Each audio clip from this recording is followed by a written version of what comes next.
сөзді тыңдасақ, өмір болар гүл көктем. Сыйластық пен сабырды отбасынан үйрендік. Берекелі әрбір күн бірліктен деп бөлдік біз. Отбасым байлығым, жүрегін шамшырағы, анам әкем бауырлар, бақыт берген жандарым.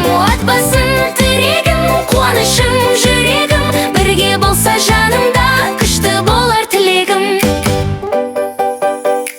Қол ұстасып алға біз, бірге басар әр қадам. Отбасымен бақытты болады ғой әр адам. Жүрек толы ризалық, үміт толы әрбір таң. Отбасы бар жан үшін